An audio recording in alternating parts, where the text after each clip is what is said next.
Here's the basically the critical part of the text, from the email sent in here. So we're working with the CCI down here.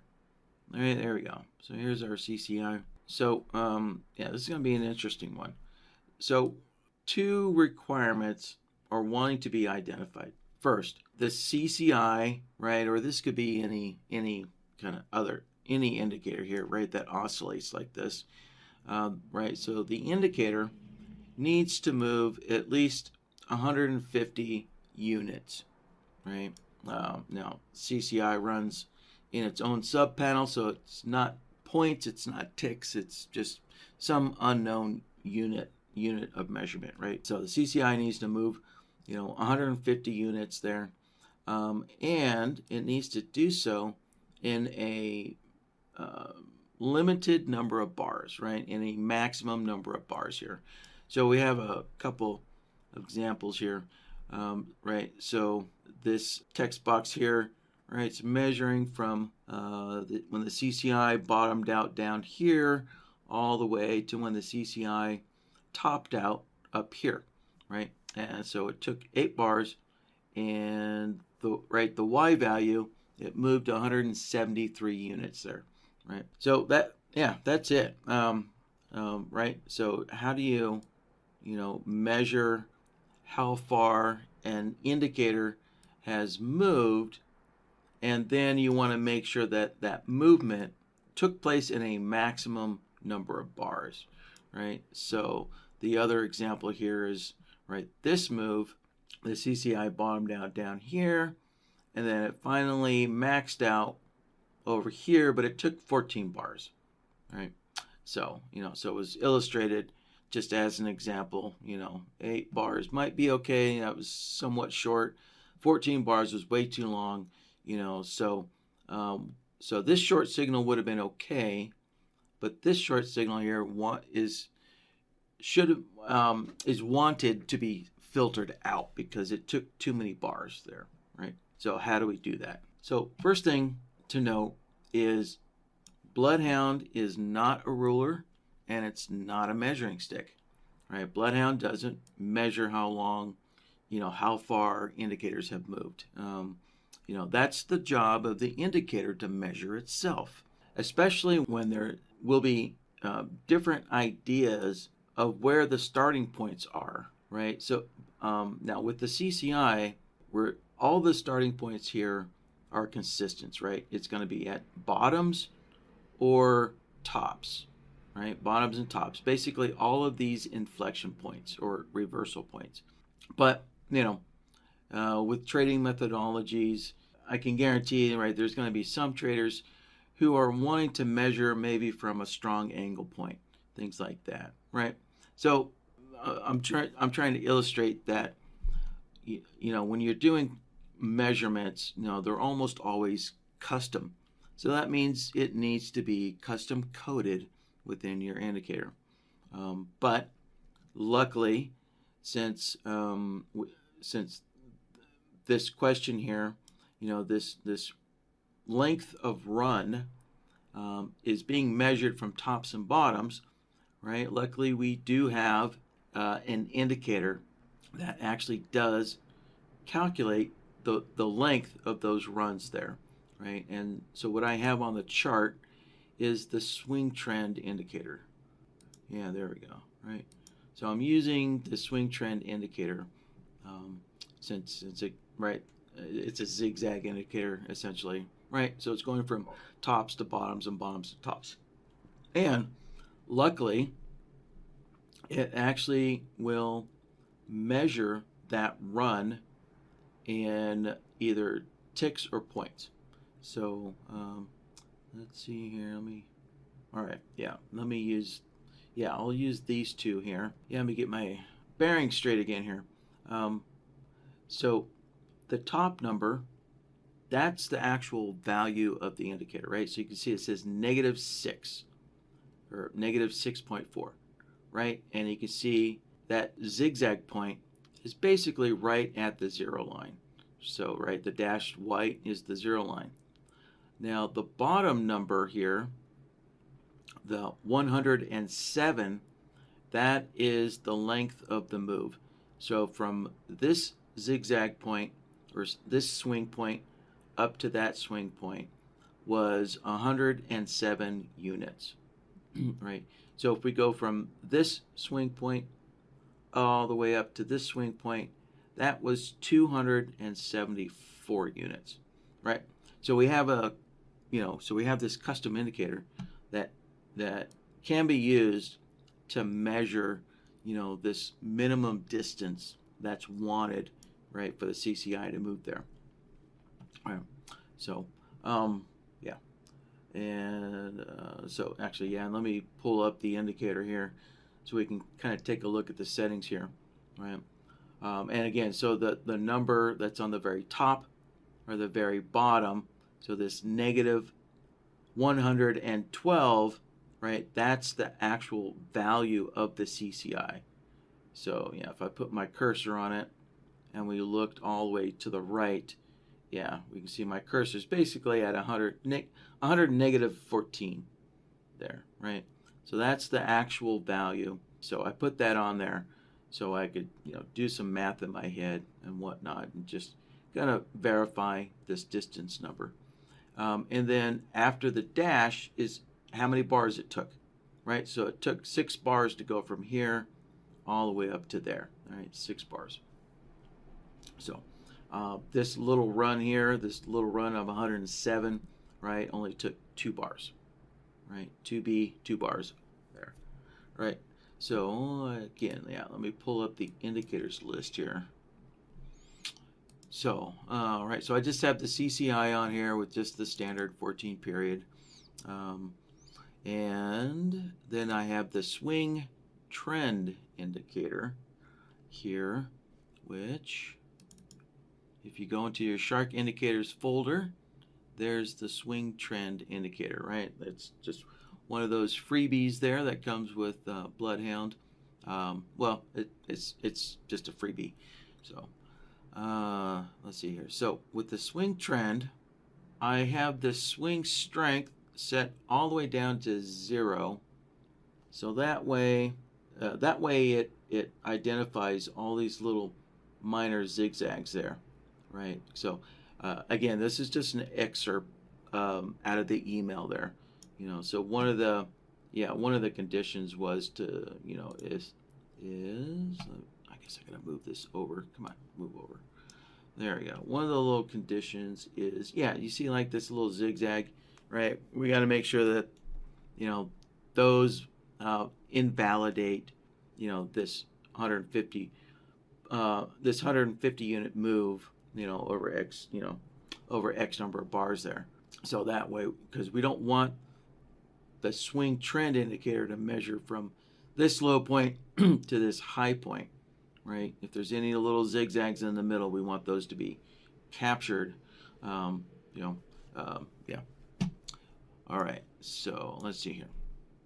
So swing strength is set to 1, and just in case, I set the double tops, double bottoms down to the minimum value of 1 as well. So just in case, yeah, I'm not sure if, because I don't want this to be identified as a double bottom, just in case double bottoms do something to the calculations, right?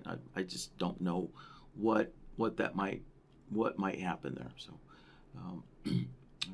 So for the chart here, the length, right? I have it being shown in ticks, and I've always said in these workshops that really sub-panel indicators like the CCI, the MACD, stochastics, they actually run in points per se, because you got to remember ticks are a fraction of the whole unit, right? The whole unit is a point, at least on the price panel here, right? And indicators don't move in fractions of a whole unit, right? They don't have, these sub-panel indicators don't have points or ticks.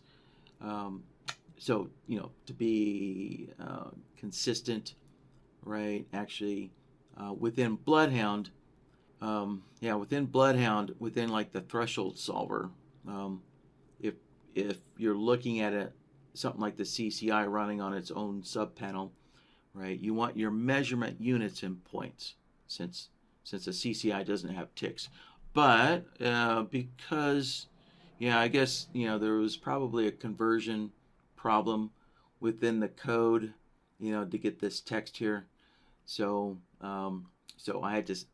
originally I did set this to points, but then I was noticing that the numbers, when I would subtract the value, right, the negative 112 from 161, I wasn't ending up with the same length there.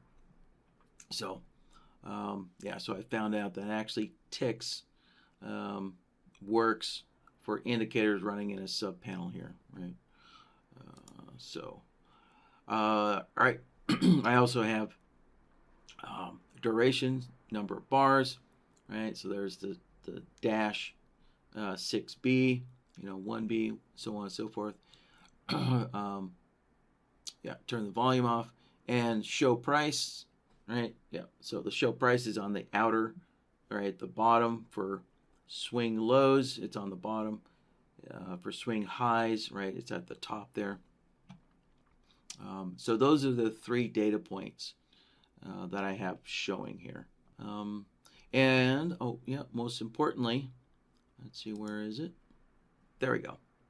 Yeah, most importantly, right, the swing trend indicator, I changed the input series to the CCI, right, to the CCI there. So, yep. All right, so I think that should do it for my settings on the swing trend indicator there. And let's close that. I guess one last simple mention here, right? In order to get the CCI to make these kind of long straight runs here, this pretty much seems to only work on a Renko type of chart there. So originally I did try this on a range chart, but range charts don't have that smooth, closing price movement there, and so it created a lot of jaggedness right within the CCI there. So, all right, okay, I think that takes care of everything there on explaining this question and the indicator settings. So let's start building. So let's get BloodHound open. The first thing let's try and do, is let's do the measurements here, right? Let's find all of these swing runs here, right? All these zigzag runs, and let's find the ones that are at least 150 units in length. So for doing that, we're going to use the threshold value. The threshold solver, because we're looking for a value of 150 here or larger. So, all right, let's connect that in, and let's see, what should we call this? There. All right, so we're looking for that, minimum 150 swing point run there, right? Or a zigzag run, whatever you want to call it there. Okay. So next, let's plug in the swing indicator here. There we go. And again, let's open up the SharkIndicators folder. Select the swing trend indicator. And so remember, we need to change our settings to match exactly what we have on the chart here. So as far as the display data, actually, let's see here. Actually, that does matter, because remember, the length the length can be calculated in either ticks or points, right? Yeah, so having this one set correctly does matter here. The rest don't matter. So so let me kind of point out here. So right on the chart, I have the swing trend indicator telling us how many bars, right, that zigzag run lasted. But we're not actually going to look at that value coming from the indicator. Yeah, so the duration, we're not actually going to use the duration coming from the indicator. Yeah, we don't need to. So I guess you probably could, but we don't need to. So all right, so the important thing is setting that length there. And so now let's go down to all of these plots, and we can see all the way down here at the bottom we have a swing direction, right? So that will tell us if the indicator is swinging down or swinging up, right? So the swing indicator, we can see it's an integer, right? That means it's a whole number. So this will be a positive one when it's moving up, and the swing direction will be a negative one when it's swinging down, right? When the zigzag is down, it's a negative one. And what we want is actually called the swing height. Yeah, so because let's see where, yeah, so swing length can be confusing, like, right? Length in what direction, right? Length could be from side to side or top to bottom. So to make sure it's clear, this was called swing height. At least I'm assuming that's why they called this the swing height, right? To make sure that you're going from, the y-axis, right? Top to bottom, bottom to top there. So let's see. All right, so this is what we want. So the swing height will return that calculated value, right? That 274 units of movement, right? From the low point to the high point, right? That's what that swing height will return us there. And so, if you ever, kind of forget what all this stuff is, or you want, clarification, just remember you can always pull up the documentation. Yeah, so right, so you can go to the website, go to support, and then go to documentation here. All right, here we go. And then in BloodHound, actually no, it's not BloodHound. We want, there we go. There's the swing trend indicator, right? So in the other indicators, let's click on the swing trend here, right there.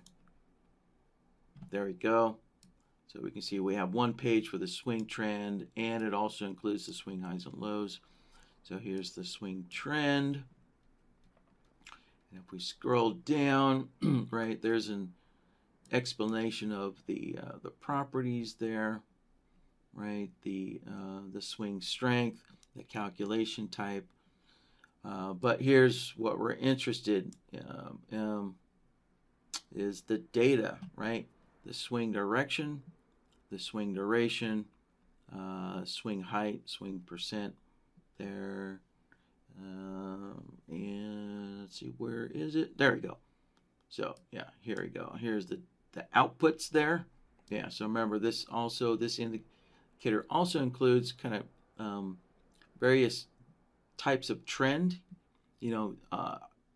high and low point, trend determinations based on high and low points, so on and so forth.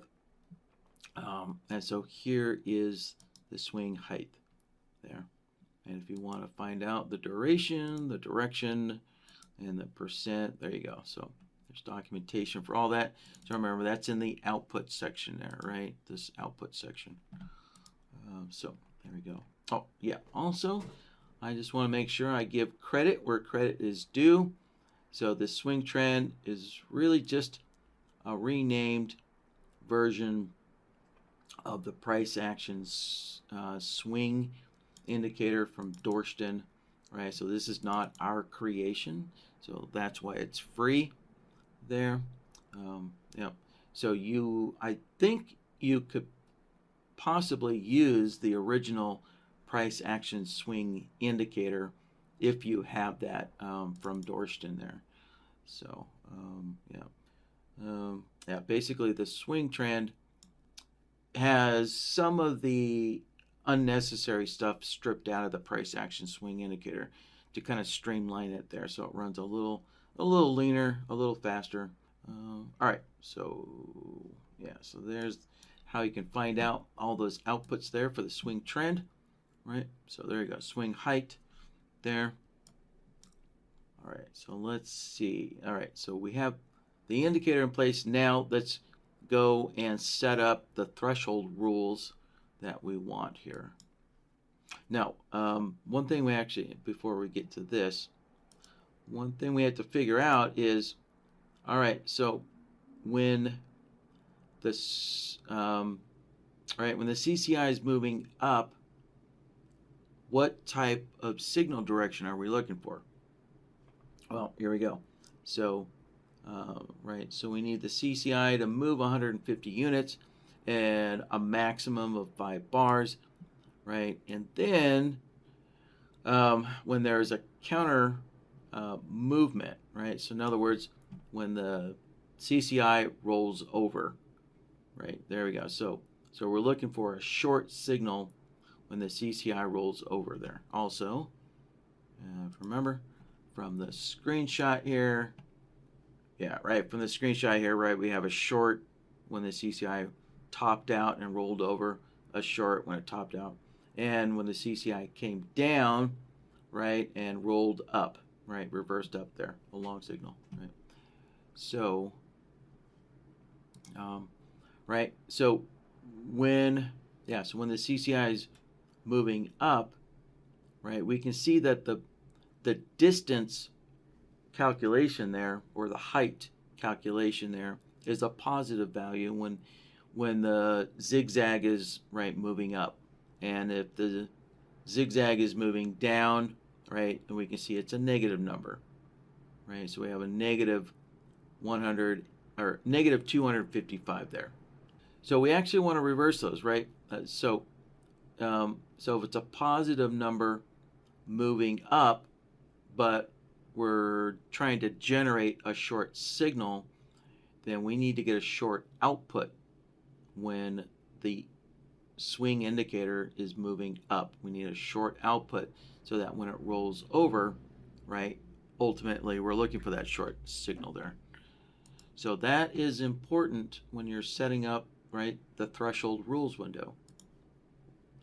So, right, so we want a short here when we get a positive number, right? So we're actually looking for a value that's greater than 150, greater than or equal to 150. So, yeah.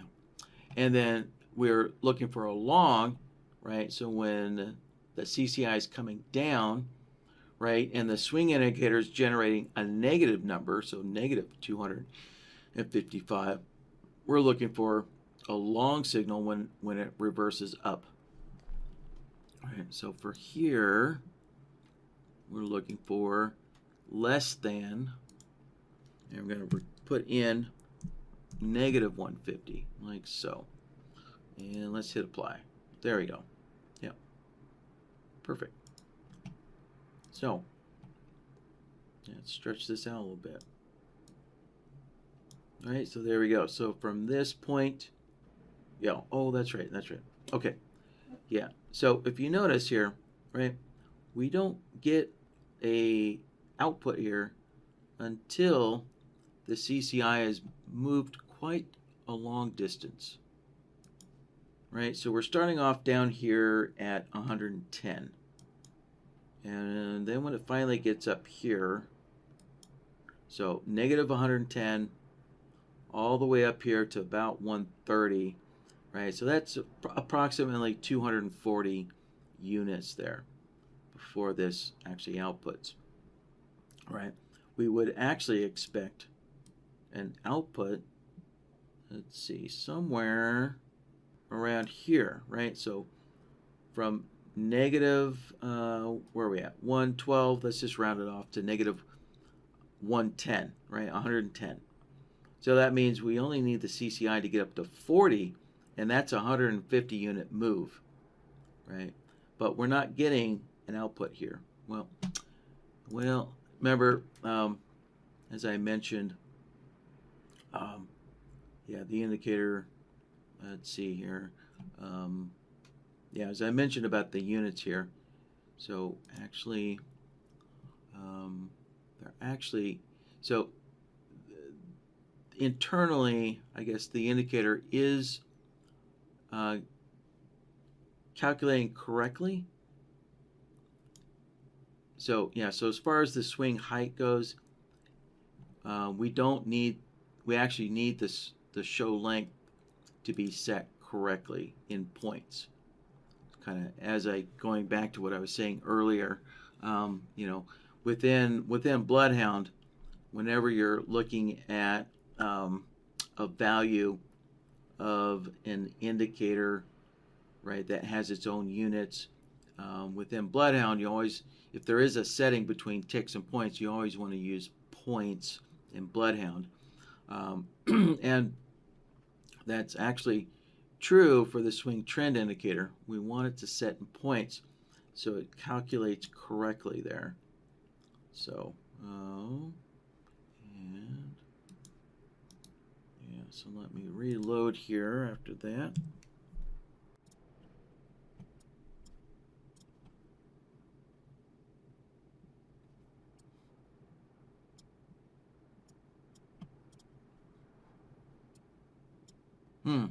Yeah, this is, so when I was playing around with this earlier, I did notice that the settings were backwards. Let's see, what am I missing? Well, yeah, let me try turning that off.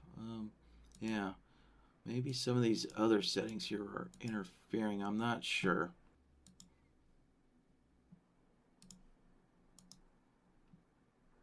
All right, so at least with ticks, we're getting something here.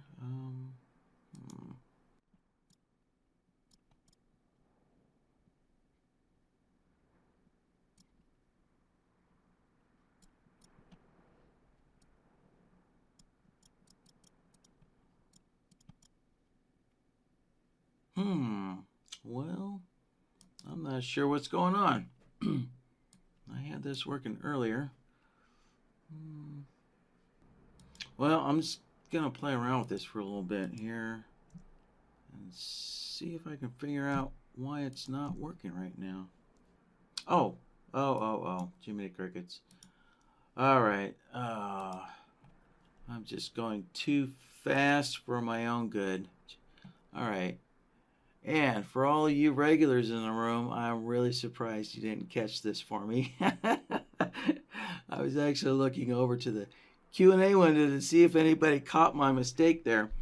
So my mistake was I did not nest the CCI into the swing trend indicator. Right? I was so busy talking about the settings and everything. Right? I just zoomed right past nesting the CCI into the swing trend. Right? So hopefully that makes sense to everybody, right? So on the chart here, you know, just to kind of take us all back, right? The swing trend here, if we look at, right, the data series, right, the input series there, right, we have the CCI being fed into the swing trend. So of course I need to do the same thing in BloodHound, right? So I'm comparing, you know, so BloodHound's currently using the swing trend running on price, right? So, there we go. All right, so we have the swing trend, and so we now need to feed the CCI into it. So we're gonna single click, just one click, and then hit the nest input button there.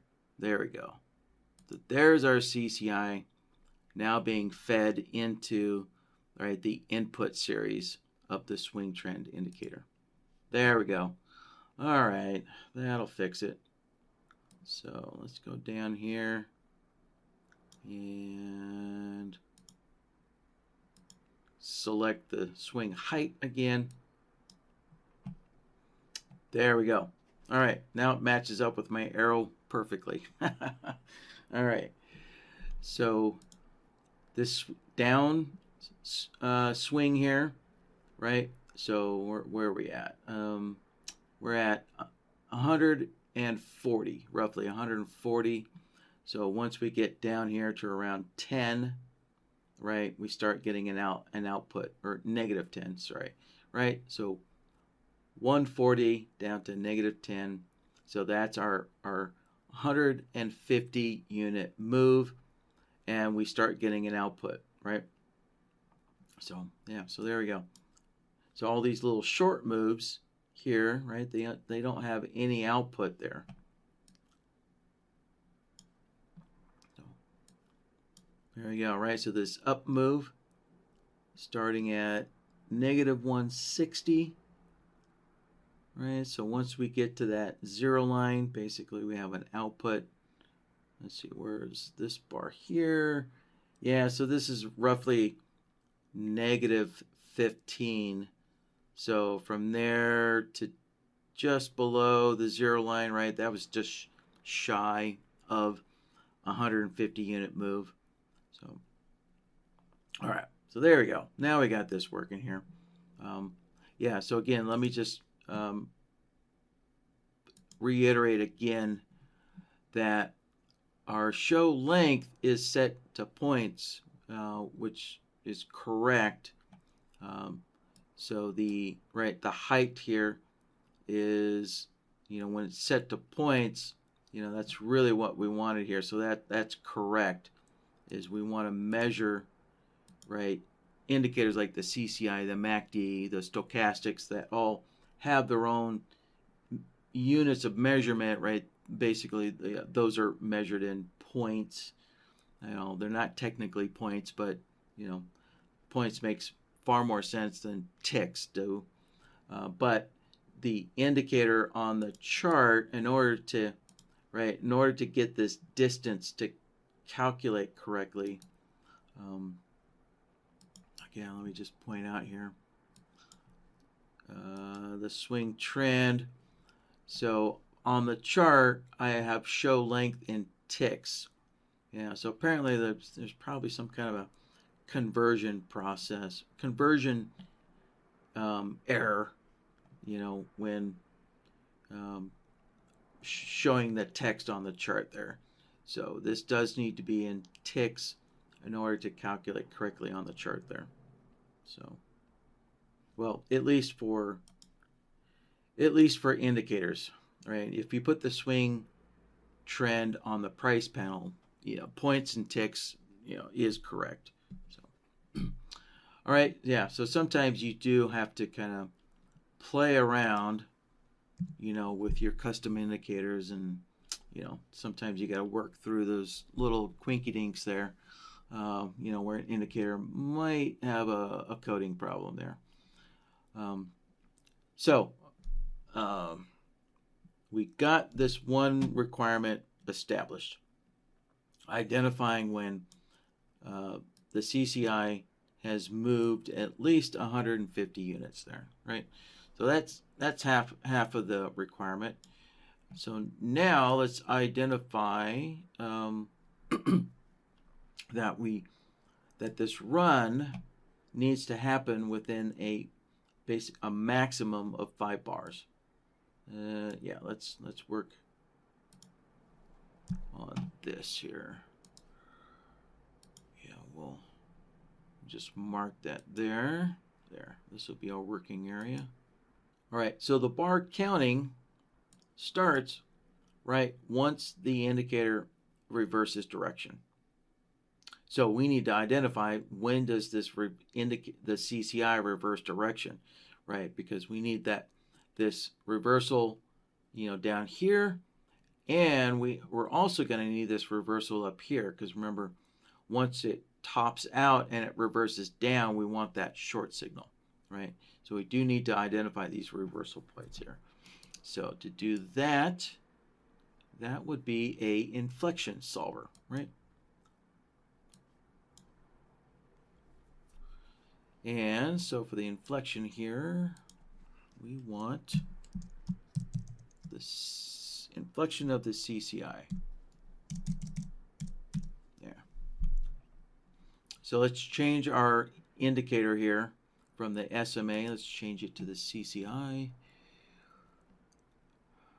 There we go. And again, I'm just using the standard 14 period, right? It only has one plot, so nothing to do. And there we go. All right, so there we go. So when the CCI reverses up, we get a long output, and when it reverses down, we get that short output, right? But remember, when we're measuring the length of the run, or the height of the run, right, we're producing a short output here when it's rising, because remember, when it rolls over, the ultimate signal is a short. So all the solvers need to be set up so that it's producing a short output when the CCI is rising there. So for the inflection solver here, right, so this right, bar number 1 needs to be a short. And so we can simply, there's a couple things we could do. We could change the output here, set the slope in direction to 0, and then slope against direction, set that to 1, right? That reverses it, like so, right? So there we go. Now it's a short when it reverses up. Or we could have taken a shortcut and just hit the swap button. So, yeah, either way it works. But we should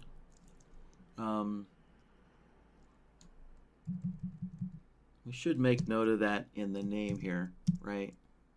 That we reversed the inflection there, right? Or we reversed the output there, right? So there we go. So this is identifying bar number 1 of our maximum 5-bar allowed run, right? So that's bar number 1. So now let's so now we need to add let's see, 5 more outputs here, right? So we need to take this and extend it out 4 more bars, so we have that maximum 5-bar run, right? And let's see here, we can do that. Yeah, we can actually do that with this solver here. Yeah, there we go. So we can change our look back to 5, and there we have it, 1, 2, 3, 4, 5. And we actually, here's a good example, right? If a run lasts longer than 5 bars, right, then we have no output. So that's how we can identify when these runs lasted too long there, right? So when there's no output here, right, so these last 2 bars, there's no output, so that means that will cancel the signal there. All right, yeah, so since we're using the inflection solver, we can just use the look back period there to do that. Yeah, I think when I was kind of playing around before the workshop, testing this out, I was using the signal extender, which that's fine as well, but you know, that's just a little extra work. If you're going to use a signal extender, then also, you know, you need to make sure you get your resets set correctly as well, right? You would extend an additional 4 bars, right? So the inflection solver is bar 1, and the signal extender is basically adding 4 more bars onto it, right? And then you have to get your reset set correctly, right? So the nice thing about using the inflection solver and using the look back period, right, is we can see the inflection solvers is flipping from, you know, short to long to short, right, to long, whereas let me undo this.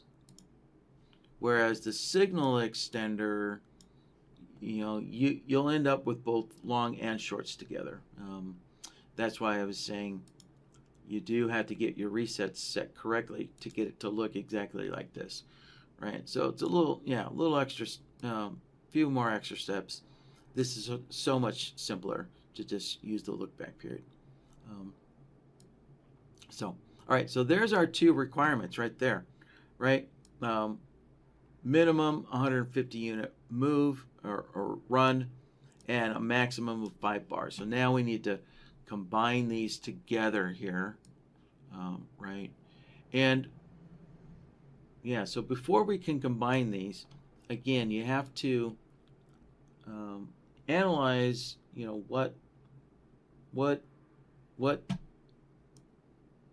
analyze everything in context. Because remember, the signal doesn't occur until after this counter trend movement, right? So after the rollover, right? So for example, yeah, here we go. Right, so we have this down move, and then we have this rollover, which actually is on this bar here.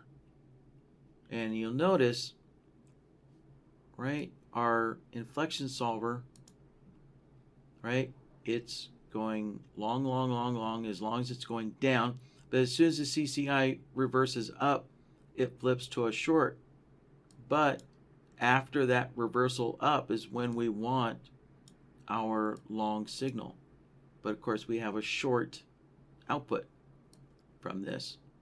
So what we need to do is, let's move that up and shrink that. There we go. So we need to take all of these long outputs and we need to shift them forward 1 bar. We need to shift them forward onto the potential signal bar, right? This is our possible signal bar. So we need to shift this all forward. And the way we can do that is with a function node. So we're going to grab the look back here. And if we connect that in, right, and if we look at the chart, there it is, right? Now all the long outputs match up with the rectangle I just drew. And now we have a long output on, right, on the bar after the reversal. So, right, and the look back node, what's shifting all the signals forward is the displacement, right? So if I set the displacement to 0, right, there we go. We can see all the long outputs basically shifted back so they line up with the CCI moving down, right? So it's this displacement function here, you know, just like if you use the displacement with an indicator, right? You can pull up all indicators have this displacement setting here from NinjaTrader. Right, so we're using this NinjaTrader setting that shifts your indicator forward in time there.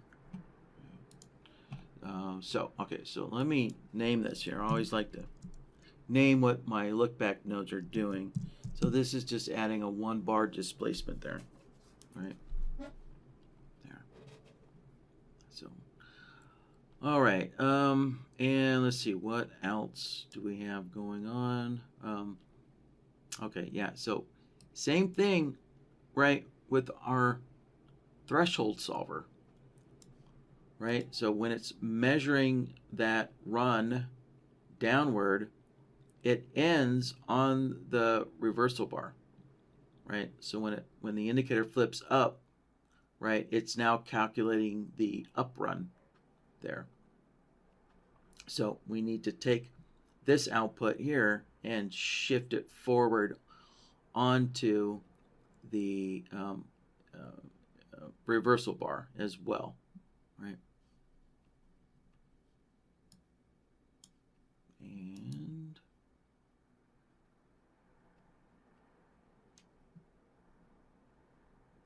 there we go. There's another look back node. There you go, right? So when I connect it in, we can see our long signal is now shifted over, so we at least have a long output on the expected right signal bar there. So again, let's just name this like so.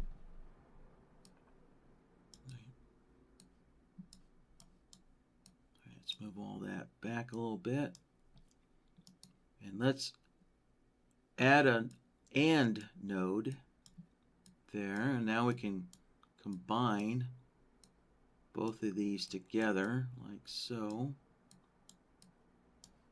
Right. And there is our combined output here. So let's take a look at this when the CCI is moving upward here, right? So it's moving up. We have at least 150 unit movement right there. And let's see here. Yeah, one thing to note is that the last output here, right, the last short output is on the reversal point, but not afterwards, right? So remember, so the expected short signal would be here, right, on this bar.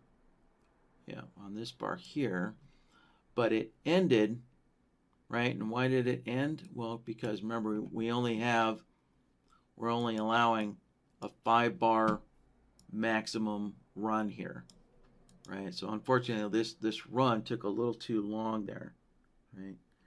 So it didn't quite make it to the signal bar. So yeah, so we know that this run here does qualify and should produce a long output there. Yeah. So the last thing we need to do is we need this condition here, right? We need to identify this counter movement, right? In other words, we need to identify that last reversal point after, at the end of the run, right? So, right. So remember, with this inflection solver, we've identified the first reversal point that starts the run, and so now we need another inflection solver that identifies the end of the run. There. Let's see. Yeah, so I'm going to copy this inflection solver, and I'm just going to paste it here, like so. So this time, we don't want this extension here. We just want to go back to, there you go, a look back period of 1, like so, right? We just want to identify the individual reversal points, but also, right, when the CCI rolls down, right, that's a possible potential short signal, and when the CCI rolls up, that's a potential long signal.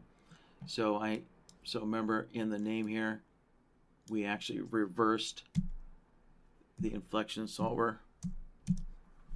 So I do need to put all the settings back to their default setting there.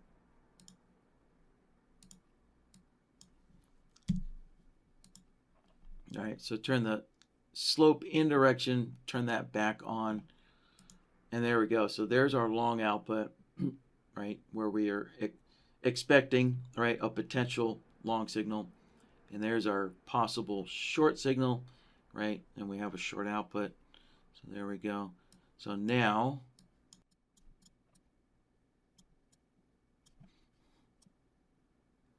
I have to shrink this all up. All right, so now when I connect this last inflection node in there, there we go. Now it cleans it all up. So now we're left with just that individual discrete signal there.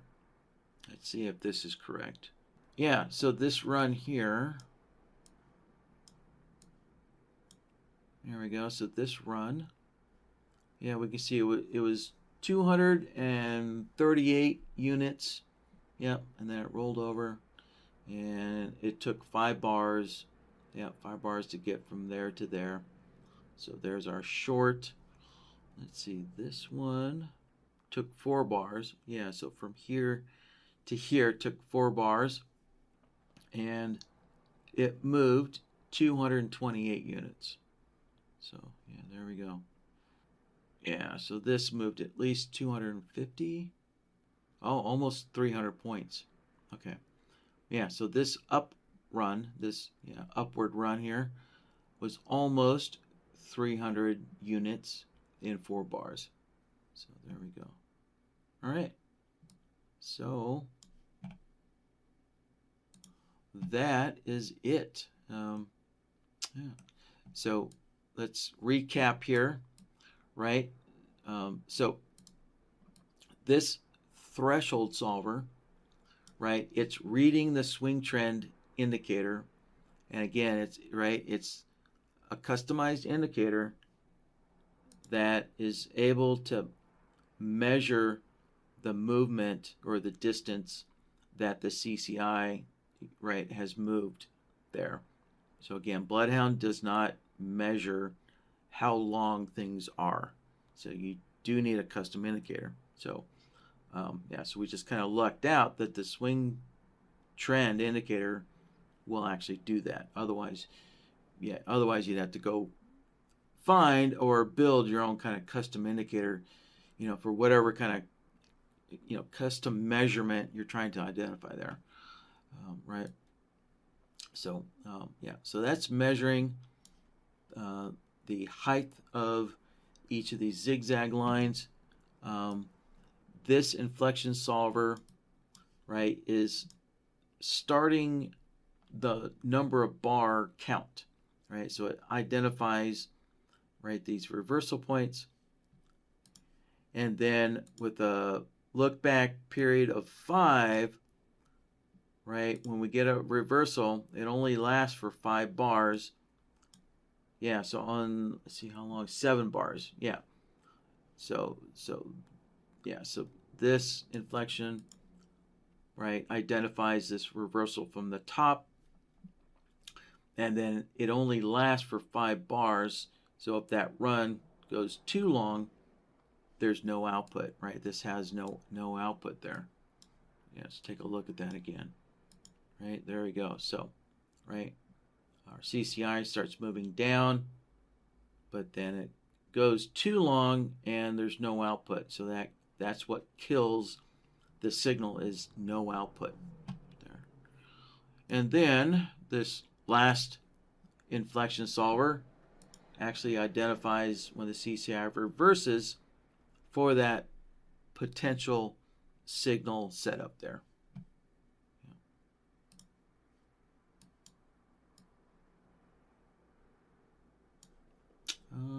Let's see here. Oh, yeah. So one other thing for me to throw in here, that also was mentioned within this question here that came in was was asking, can BloodHound identify, right, that the indicator makes a nice straight run, right?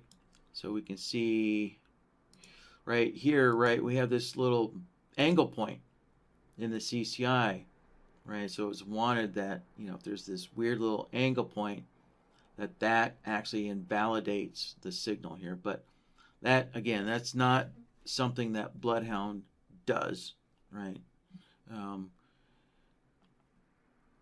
So in order for BloodHound to identify that the slope or the angle of your indicator is fairly straight, quote, straight.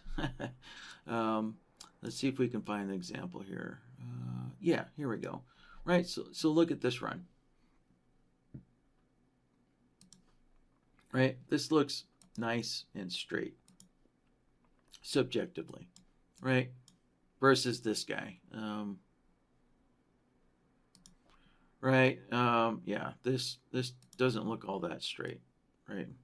We got that little angle, kink in the plot there. What's needed for BloodHound to be able to determine, right, if we have a nice straight run or if our indicator, makes this weird little angle points in it, right? And that would be an indicator that outputs the value of the slope, right? So we have the slope solver. We have the slope solver, but the slope solver just tells you, is your indicator, sloping down or is it sloping up? It doesn't actually output a value, right? So, remember, all solvers here, they don't output a measurement value like the swing indicator does, right? That's the swing indicator is calculating how many bars, the height or the length, of the run, right? But none of the solvers do that. So, right, that's what indicators are for. So, if NinjaTrader had an indicator that would output the value, the slope value, on a bar by bar basis, then, right, we can see here to exaggerate, right, let's stretch this way out, right? We can see the slope here is pretty steep right there, but then it's still moving down, but the slope flattens out a lot. So if you saw the values between these two bars here, right, you would see the values of the slope would shift a lot. And so with that, so if we had those values, being calculated, we could use a comparison solver. But is it? Yes. Yeah. I might change my mind here. But yeah. So what we could. Yeah. Let me just double check. Yeah. Okay. Yeah.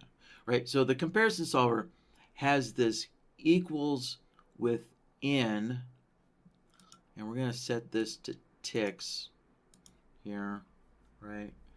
And I think, it's going to, let's see. Well, actually, this would be on the CCI. So for the CCI, we'd need to leave this to points, as I mentioned, right?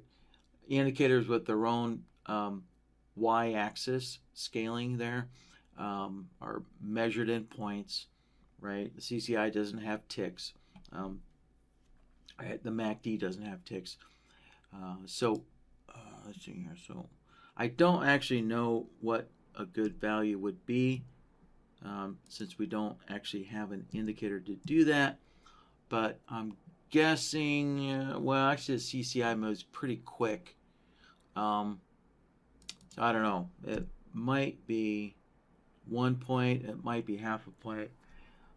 But if we had an indicator that gave us the slope of the CCI each bar, then what we could do is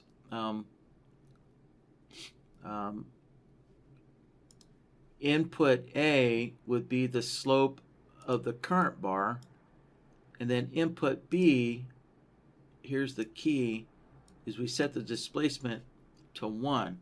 So that, right, so the comparison solver would be looking at this slope, right, of this bar. So that's input A, right, displacement of 0.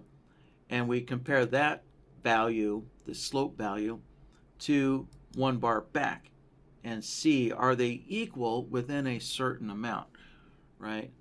Because even if we, if we look over here, right, obviously they're not, the slope here or the angles are not perfectly straight, right? There's a little bit of variation here, right? We can see there's an angle point here, there's a little tiny angle point there, right?